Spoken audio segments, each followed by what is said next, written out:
one of the senators laid out a theory that the reason the House managers had thrown Joe Biden under the bus, had put so much of an argument on Burisma and Hunter Biden that it ensures that a big part of the Trump legal team's argument on Monday will be, here's all the evidence of corruption of Joe Biden and Hunter Biden and Burisma. Well, you mentioned this the other night, that one of the big takeaways from the Democratic impeachment argument is they were just throwing their nominal presidential frontrunner, Joe Biden, right under the bus. Well, one of my Republican colleagues laid out a theory at dinner that the Democratic superdelegates had soured on Joe Biden. So for people who have not paid close attention to this very corrupt system that the Democrats have to pick their presidential nominee, there are delegates. So you win a state and you get delegates if you win the state.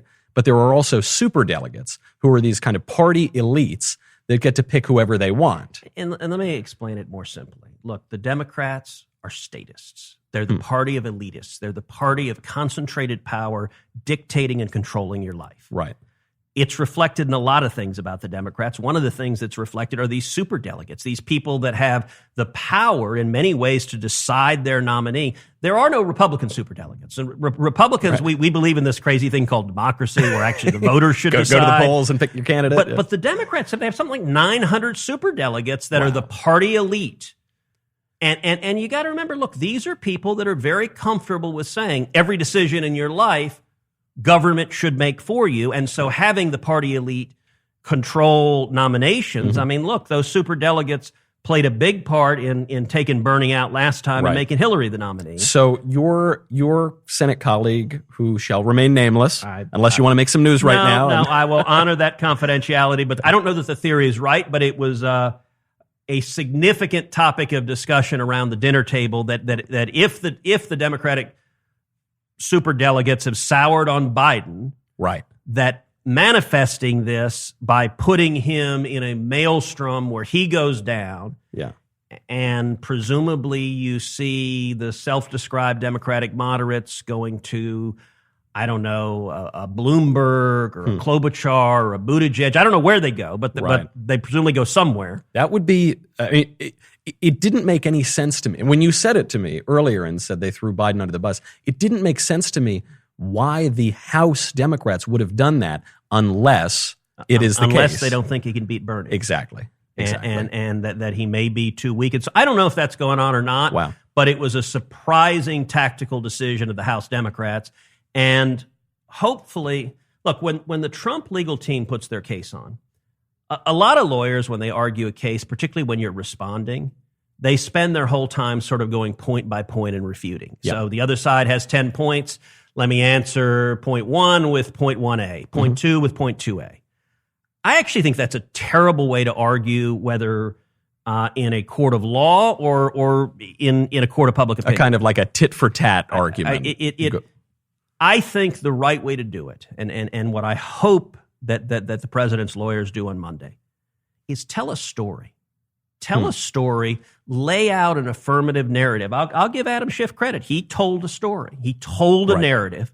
We need to do the same, and I hope we're not just sitting there going tit for tat. And refuting all the points that the Democrats made. It's why a few minutes ago where I gave an example of an argument to use on Monday, it's the affirmative case that a president has the authority and the responsibility to investigate serious allegations of corruption.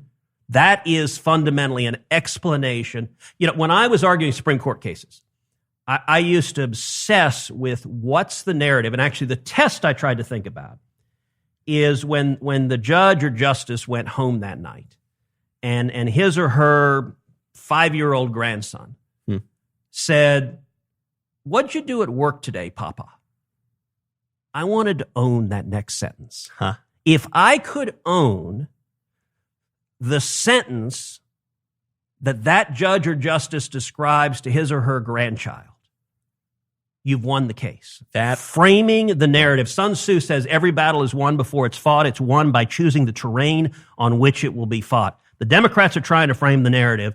The Trump team needs to come in and frame the narrative. And I think the strongest ground is, can a president investigate corruption when there is real evidence of corruption? Because if that's the question, then we win. The answer is hell yes. Right.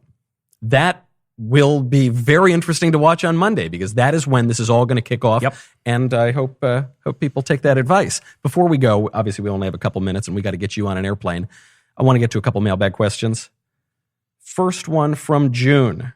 June wants gossip. Senator Cruz, what are the other senators saying behind the scenes? Any juicy gossip, or are you going to be cautious to your Democratic or to your other colleagues? So yesterday, when Adam Schiff did his closing, and he rolled out the line that he'd read in CBS that President Trump had said any Republican who votes against him will have their head on a pike. Mm-hmm. That pissed a lot of Republicans off. I mean, really? Schiff was booed. Huh.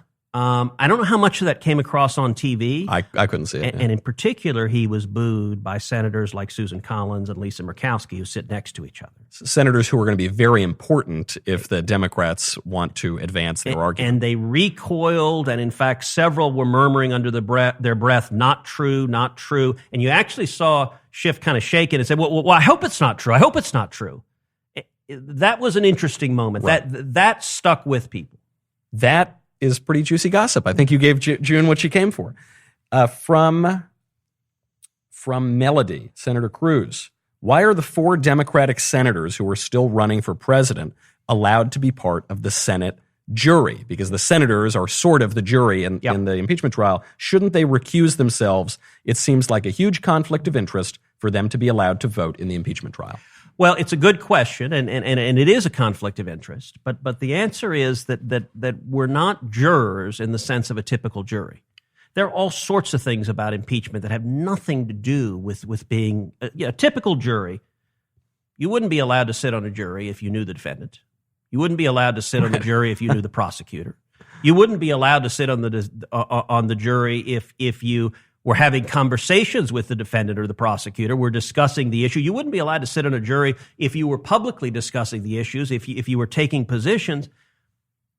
The Senate is not a jury. In fact, in the Bill Clinton impeachment trial, senators were referred to as jurors, and Tom Harkin stood up and objected, said, I object to senators being described as jurors, and Chief Justice Rehnquist upheld that objection because senators are jurors, but also judges. And the framers, when they wrote the Constitution, they knew that senators would be politicians. They understood that. They were politicians. They got that. They were reposing in the Senate. They hoped that the Senate, you would have leaders of sufficient weight and seriousness and gravitas to consider the issues, to conduct a fair trial. But they also knew there would be senators running for president. That's not new. That has been true for a long time. Right. And so, yes, they have interest. There are people that have interest on all sides, but you're supposed to put that aside and follow the law. And so for me, I've said from the beginning, I believe the president will be acquitted. I think he should be acquitted. But the reason is my job is to follow the constitutional standard, and the constitutional standard for impeachment is high crimes or misdemeanors. And the House manager's case doesn't meet that standard. Right. It doesn't. Well, then this actually leads into our last question from Tommy. Question from a Canadian. Are there any Democratic senators you believe will vote against impeachment? If so, why? I hope so. I think the most likely senator to vote against impeachment on the Democratic side would be Joe Manchin. He's the senator from West Virginia. From West Virginia. Manchin voted for Brett Kavanaugh. He was the only Democrat to vote for Brett Kavanaugh. Manchin's vote probably got him reelected to the Senate. So he was on the ballot, and that vote probably saved his seat. I don't know if Joe will or not. I think he's the most likely. Other people have looked to say Doug Jones from Alabama. Alabama's a bright red state. I'll tell you, my gut tells me that Jones will vote to convict, that he doesn't think he's going to win in November. And if he's going to lose, he might as well go out in a blaze of glory and be celebrated by liberals. We'll see if that's right. Because Doug Jones, he's the Democrat who beat the Republican Roy Moore. Yeah. And there was that whole big scandal in the Moore campaign. So Doug Jones got in, but it doesn't look very likely he's going to be reelected anyway. In any ordinary cycle, Alabama should be electing a Republican. Those are certainly the values of the voters of Alabama. Right. Okay. Well, maybe there's a chance we get one one Democratic senator to vote for it. Obviously, some of that is going to rest on the arguments that the Trump legal team makes, and that's all coming up on Monday. So be sure to tune in then. In the meantime, please continue to subscribe and leave those 5-star reviews. I can't tell you how exciting it is that we are now the #1 podcast in the country. And equally exciting is to have a senator walk down from the Capitol and give us a behind-the-scenes look into impeachment. So we'll see you back on Monday. This is Verdict with Ted Cruz.